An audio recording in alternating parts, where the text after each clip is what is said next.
অবৈধ কয়লা উত্তোলন বিরোধী অভিযানের সময় নিরাপত্তা কর্মীর ওপর হামলার ঘটনায় অভিযুক্ত বাটুল গড়াইকে ৮ বছরের সশ্রম কারাদণ্ডের সাজা ঘোষণা করল আদালত। পাশাপাশি ৫,০০০ টাকা জরিমানা ধার্য করা হয়েছে। জরিমানা অনাদায়ে অতিরিক্ত ১ মাসের কারাদণ্ড ভোগ করতে হবে বলেও নির্দেশ দিয়েছে আদালত।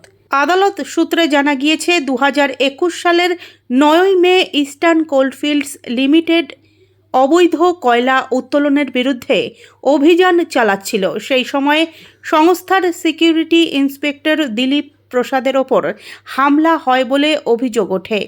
পরিস্থিতি সামাল দিতে ঘটনাস্থলে পৌঁছয় সিআইএসএফ। তবে বাহিনী পৌঁছানোর আগেই অভিযুক্ত পালিয়ে যায় বলে তদন্তে উঠে এসেছে। ঘটনার পর বারাবণী থানায় মামলা দায়ের করা হয়। দীর্ঘ তদন্ত ও বিচার প্রক্রিয়ার শেষে মামলাটি ওঠে আসানসোল জেলা আদালতে। এই মামলায় মোট ১০ জন সাক্ষী আদালতে সাক্ষ্য দেন।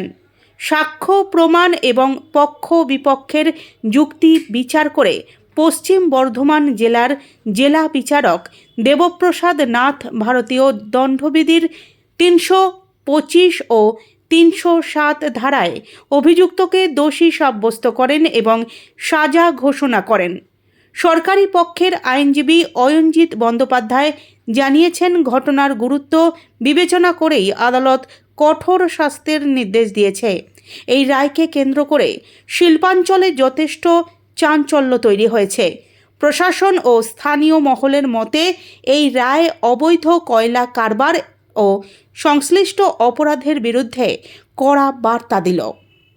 এই বাটুল ৯/৫/২০২১ ঘটনা। সেদিন দিলীপ প্রসাদ, ইন্সপেক্টর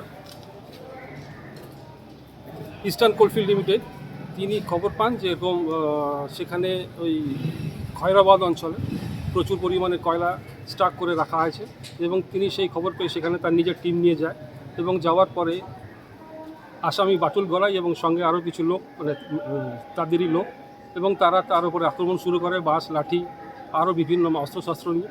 এবং সেই মামলায় বারাবণী কেস পরবর্তীকালে মামলা শুরু করে এবং সেই মামলায় 10 জন সাক্ষী দেয় এবং সাক্ষী সাবুতের পরে আজকে আসানসোল জেলা আদালত সাক্ষী প্রমাণ হয়, মানে কেস প্রমাণ হয় এবং ৩০৭ ধারায় ৮ বছরের সাজা এবং ৫,০০০ টাকা ফাইন এবং অনাদায়ে আরও 1 মাস জেল এবং সশ্রম কারাদণ্ডের আসামিকে সাজা দেয়। আপনার নাম বলুন। আমার নাম অয়নজিৎ ব্যানার্জি, সরকারি প্রক্রিয়া।